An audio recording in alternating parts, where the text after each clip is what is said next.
Introduction: How to be the most hated man in Amsterdam without even trying. Welcome, brave intellectual masochist, to the world of Baruch Spinoza, the philosopher who looked at the thriving religious persecution industry of the 17th century and thought, I bet I could piss off everyone simultaneously. If Nietzsche killed God, Spinoza did something far worse. He turned God into math, and not even the fun kind with calculators. Spinoza's life, from nice Jewish boy to philosophical pariah. Picture Amsterdam in the 1600s. Tulips, canals, and enough religious tension to snap a windmill in half. Into this powder keg of theological anxiety saunters young Baruch Spinoza, a Portuguese Jewish kid with the social survival instincts of a moth at a flamethrower convention. Born in 1632 to a family of merchants who had fled the Portuguese Inquisition, spoiler alert, fleeing religious persecution runs in the family.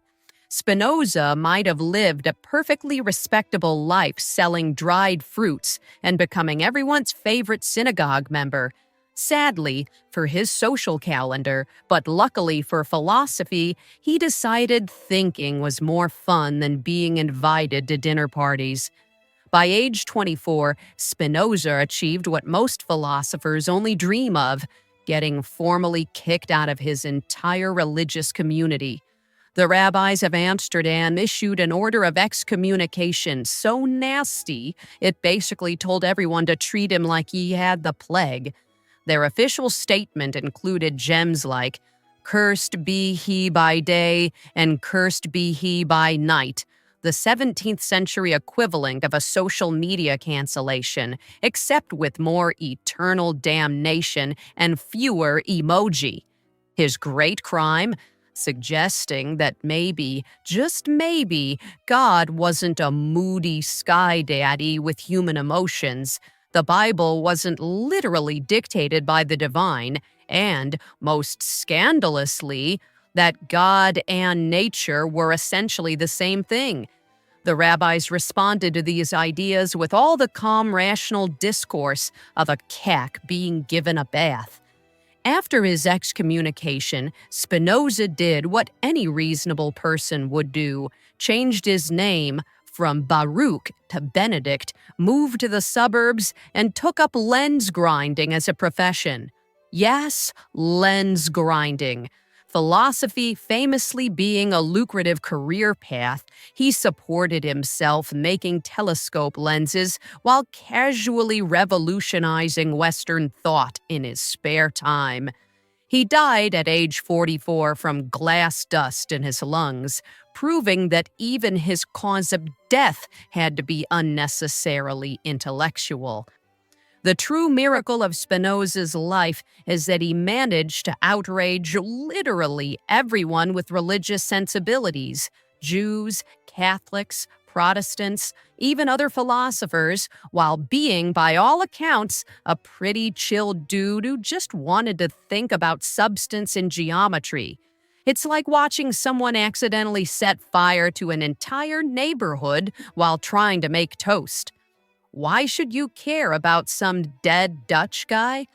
You might be wondering why anyone still gives a toss about Spinoza, a man who died nearly 350 years ago without Instagram to document his lens grinding workflow. Excellent question. The answer is that Spinoza inadvertently created the philosophical foundations for everything from modern secular humanism to Einstein's conception of the universe, all while being so far ahead of his time that we're still catching up. Spinoza's fingerprints are all over modern thought, like philosophical DNA at a crime scene.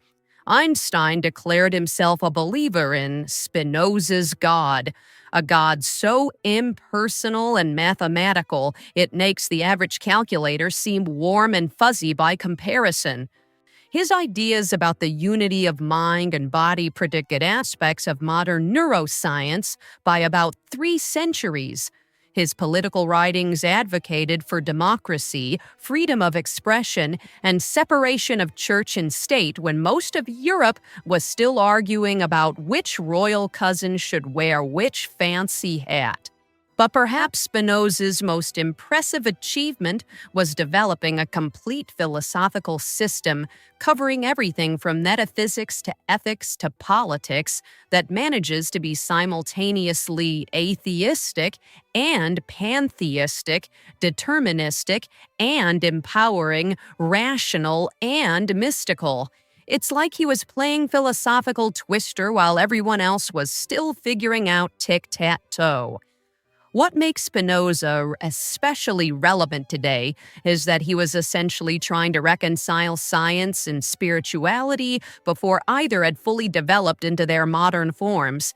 He was attempting to build a worldview based on reason that still allowed for a kind of cosmic wonder, minus all the supernatural nonsense, miracles, and vengeful deities. Think of him as the original spiritual but not religious guy, except with way more geometric proofs and way fewer dream catchers.